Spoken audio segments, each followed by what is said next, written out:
Assalamualaikum warahmatullahi wabarakatuh. Selamat datang Bapak Ibu para guru, kepala madrasah, dan pengawas madrasah sekalian. Senang sekali bisa berjumpa di sesi pembahasan kita ini. Kita akan fokus pada materi yang baru saja Anda terima ya, panduan kurikulum berbasis cinta. Ini dari Ditjen Pendis Kemenak RI berdasarkan keputusan Dirjen Pendis No. 6077 tahun 2025. Jadi tujuan kita hari ini adalah untuk memahami lebih dalam lah ya esensi kurikulum baru ini dan tentu saja gimana cara kita mulai menerapkannya di madrasah kita masing-masing. Ujung-ujungnya kan kita ingin menumbuhkan karakter siswa yang humanis, nasionalis, naturalis, juga toleran. Semuanya berlandaskan cinta. Nah, mari kita bedah bareng-bareng. Oke, mungkin pertanyaan pertama yang muncul, kenapa sih kurikulum berbasis cinta atau KBC ini pentingnya sekarang? Sumber ini kan nyebutnya soal Indonesia Emas 2045, butuh SDM unggul. Tapi di sisi lain, ada tantangan nyata kan? Dehumanisasi, konflik, intoleransi, bahkan perundungan di sekolah kita sendiri. Menurut Anda, KBC ini jawaban yang pas? Iya, betul sekali. KBC ini memang dirancang sebagai respon strategis ya. Tapi penting dipahami, ini bukan sekedar nama dokumen kurikulum loh. Ini lebih ke perubahan pendekatan mendasar. Pendidikan kan memang selalu tujuannya membentuk karakter ya. Nah, KBC ini secara eksplisit menempatkan kasih sayang sebagai intinya, sebagai jantung pedagoginya. Panduan ini juga menegaskan, pendidikan itu wahana paling pas buat nanemin nilai ini dari dini, buat bekal generasi muda kita menghadapi isu kemanusiaan baik lokal maupun global. Oke. Jadi kalau begitu, apa sih KBC ini? Secara konkret, gimana panduan ini mendefinisikannya? Apa yang bikin beda gitu? Ya, kalau definisinya, KBC itu fokusnya ke pengembangan karakter, terus pembelajaran berbasis pengalaman nyata, sama penguatan aspek sosial emosional siswa. Bedanya di mana? Nah, bedanya itu di penekanannya sebagai jiwa. Jiwa yang harus meresap ke semua aspek di madrasah. Jadi dia masuk ke intrakurikuler, kokurikuler, ekstrakurikuler, bukan cuma jadi mapel tambahan. Dia juga menyatu ke mapel khas madrasah kayak akidah akhlak, fikih, SKI, bahasa Arab, dan lainnya. Juga ke mapel umum lewat pembiasaan sehari-hari. Gitu.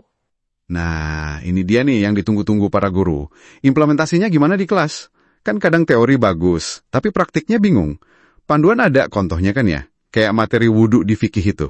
Betul, contoh wudhu itu menarik sekali, jadi murid itu nggak cuma diajak menghafal syarat dan rukunnya saja, bukan itu poin utamanya, mereka diajak mengaitkan langsung wudhu itu dengan misalnya cinta lingkungan, dan tentu cinta Allah dan Rasulnya. Caranya bisa pakai metode kayak project-based learning, di panduan dicontohkan alur FITS ya, Feel, Imagine, Do, Share. Jadi anak-anak diajak merasakan feel dulu, berapa banyak ya air yang aku pakai buat wudhu, terus belajar, oh Rasulullah itu SAW pakainya cuma sekitar setengah liter, 1 mud. Lalu mereka membayangkan, imagine, gimana caranya bisa hemat air. Terus mencoba, do, mungkin praktek wudhu pakai air sebotol kecil gitu. Terakhir mereka berbagi, share, pengalamannya apa yang mereka temukan. Nah ini kan langsung nyambung ya, ibadah, hemat energi kan ada larangan israf atau berlebihan, sekaligus meneladani Nabi, praktis sekali. Wah, contoh yang bagus sekali ya, sangat mengena, nyambung ke banyak hal, tapi kita juga perlu realistis ya. Guru kan tugasnya banyak nih. Seberapa mungkin sih kita mengharapkan guru bisa merancang proyek sedalam itu terus-menerus buat semua materi? Gimana pandangan Anda? Pertanyaan bagus sekali. Dan ini memang tantangan nyata di lapangan. Makanya, panduan ini menekankan fleksibilitas. Penting ini.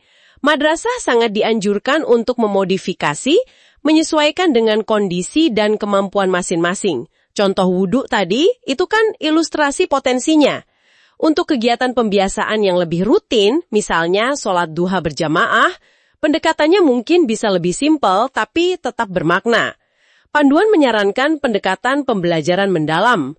Ada 3 kunci, mindful, meaningful, joyful. Tujuannya apa? Biar sholat duha itu bukan sekedar rutinitas atau gerakan kosong, tapi jadi momen kesadaran, mindful. Merasakan kehadiran Allah. Terus jadi bermakna, meaningful, wahana bersyukur, menumbuhkan cinta pada Allah. Dan juga menyenangkan, joyful, menumbuhkan ketenangan diri, cinta diri, dan kepedulian pada sesama, cinta sesama, gitu. Aha, jadi kuncinya bukan cuma di metode canggihnya ya, tapi lebih ke spirit atau ruhnya ya. Prinsip utama apa lagi nih yang perlu dipegang oleh para pendidik kita? Tepat sekali, spiritnya itu krusial. Selain itu, ada beberapa prinsip kunci lain yang ditekankan panduan. Pertama, pendidikan berbasis nilai. Kedua, fokus pada pengembangan karakter secara utuh. Ketiga, pendekatan holistik. Jadi perhatikan semua aspek murid, bukan kognitif saja. Keempat, pelibatan komunitas. Orang tua, masyarakat harus diajak kerjasama. Dan kelima, yang ini mungkin paling penting sekaligus paling menantang, keteladanan dari kita, para pendidik. Ini gampang diucapkan ya, tapi mempraktikkan kesabaran, kasih sayang, secara konsisten di tengah kesibukan dan tekanan, itu butuh latihan terus-menerus dari kita semua. Betul. Keteladanan itu memang kunci. Nah, panduan ini juga ada menyebut soal panca cinta ya, 5 pilar itu. Bisa dijelaskan sedikit apa saja itu dan posisinya gimana? Oh iya, panca cinta. Itu semacam kerangka tematik utama dalam KBC ini. Ada 5. 1. Cinta Allah Subhanahu wa Ta'ala dan Rasul-Nya. 2. Cinta ilmu. 3. Cinta lingkungan. 4. Cinta diri dan sesama manusia. Dan 5. Cinta tanah air. Nah, yang perlu diingat, ini bukan berarti nambah 5 topik baru yang harus diajarkan terpisah ya. Bukan begitu. Panca cinta ini lebih kayak lensa atau kacamata gitu. Kerangka berpikir yang mewarnai semua proses belajar dan interaksi di madrasah. Jadi ini tentang mengubah atmosfer belajarnya. Oke, jadi jelas ya, KBC ini bukan sekedar pembaruan administratif kurikulum, tapi lebih kayak sebuah ajakan untuk transformasi cara kita mendidik di madrasah.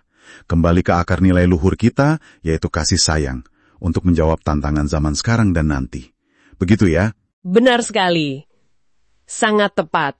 Ujungnya kita berharap tercipta ekosistem madrasah yang aman, nyaman, ramah anak, yang menyejahterakan murid secara mental dan spiritual, dan juga tentu saja madrasah yang ramah lingkungan. Ini ikhtiar kita bersama, dan butuh proses, nggak instan. Baik. Nah, sebagai penutup nih, mungkin satu pertanyaan reflektif untuk Anda semua yang menyimak. Dari sekian banyak aspek kurikulum berbasis cinta yang kita bahas tadi, mungkin ada satu langkah kecil saja, satu aspek yang rasanya paling mungkin dan paling ingin Anda coba terapkan. Mungkin mulai besok, di kelas Anda atau di lingkungan madrasah Anda. Terima kasih banyak sudah menyimak pembahasan kita kali ini. Semoga ada manfaatnya, membawa inspirasi, dan memberi kemudahan bagi Anda dalam menjalankan amanah mulia ini. Wassalamualaikum warahmatullahi wabarakatuh.